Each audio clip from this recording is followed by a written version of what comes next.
Então, gente, hoje eu vim falar com vocês a respeito de um assunto extremamente importante que o livro aborda e que é a realidade de muitas mulheres na sociedade brasileira, que é, tipo, elas assumirem a responsabilidade pelos filhos sozinhas, entendeu? E isso é uma coisa muito comum e problemática, entendeu? Porque nisso existe todo um contexto da mulher, do que ela abre mão e quais são as prioridades delas, quais são as escolhas que ela tem. E, tipo, a gente vê que isso muda o contexto inteiro do indivíduo, entendeu? Da criança. E isso é determinante para muitas outras coisas, entendeu? O livro, ele vai abordar, de fato, a violência infantil que acontece na infância do personagem Marino, entendeu? Mas existe todo um contexto atrás disso, que é o contexto da mãe. A mãe é uma mulher que foi abandonada, que está sozinha criando os filhos em uma cidade, entendeu? E ela tem pouco acesso financeiro, entendeu? E a realidade dela é totalmente diferente, porque não é um filho, são três, e existe todo esse peso, entendeu? Em cima dela, entendeu?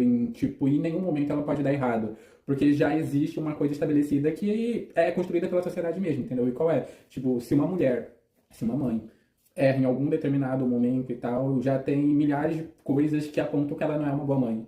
E escrever esse trecho, escrever essa redenção, escrever todo esse processo do personagem e narrar a atmosfera onde ele está inserido, tipo, foi extremamente humanizante, porque ao mesmo tempo eu senti um ódio tremendo e tal, porque, tipo, a história não é sobre mim, entendeu? Mas, assim, tipo, você entende que não é só aquilo, entendeu? E entende que naquele momento o que tá acontecendo com o personagem é de uma extrema violência e isso embola em inúmeros contextos, entendeu? E quando a gente para pra discutir isso da maneira mais sensata, que é você abordar o que a sociedade espera, o que a sociedade impõe e quais são os mecanismos que essa mãe ou essa criança tem como proteção, são mínimas, entendeu? Porque ainda hoje, entendeu? A responsabilidade materna é a que mais importa, entendeu? E a paterna, tipo, não existe, entendeu? Meio que é, tipo, isenta de tudo, entendeu? E isso é a sociedade que vivemos hoje. E, tipo, eu tive muita dificuldade realmente de conseguir me aprofundar nessa expectativa, porque é uma expectativa de um personagem que eu não tenho acesso por vários outros contextos, entendeu? Eu sou um homem, então eu não sei, mas eu sei o que minha mãe já passou com isso, entendeu?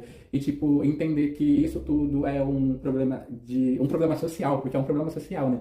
E determinante para muitas outras coisas, isso me fez refletir muito, entendeu? Me fez refletir na questão mulher, na questão mãe, na questão de tudo, entendeu? E foi interessante realmente estar nesse contexto e escrever sobre esse contexto, entendeu? Porque são temas difíceis de falar, entendeu? São temas muito complicados de discutir quando envolve uma violência. E eu tive que fazer muitas pesquisas, entendeu? Para entender, para justificar, para construir a história e construir essa própria atmosfera, entendeu? E, tipo, o personagem em si me ensinou muito, cara, me ensinou muito, porque em um determinado momento ele consegue romper esse ciclo, entendeu? Ele consegue romper esse núcleo que ele está inserido de violência, entendeu? E as violências que eu digo é, tipo, é a violência social, a violência local, a violência familiar,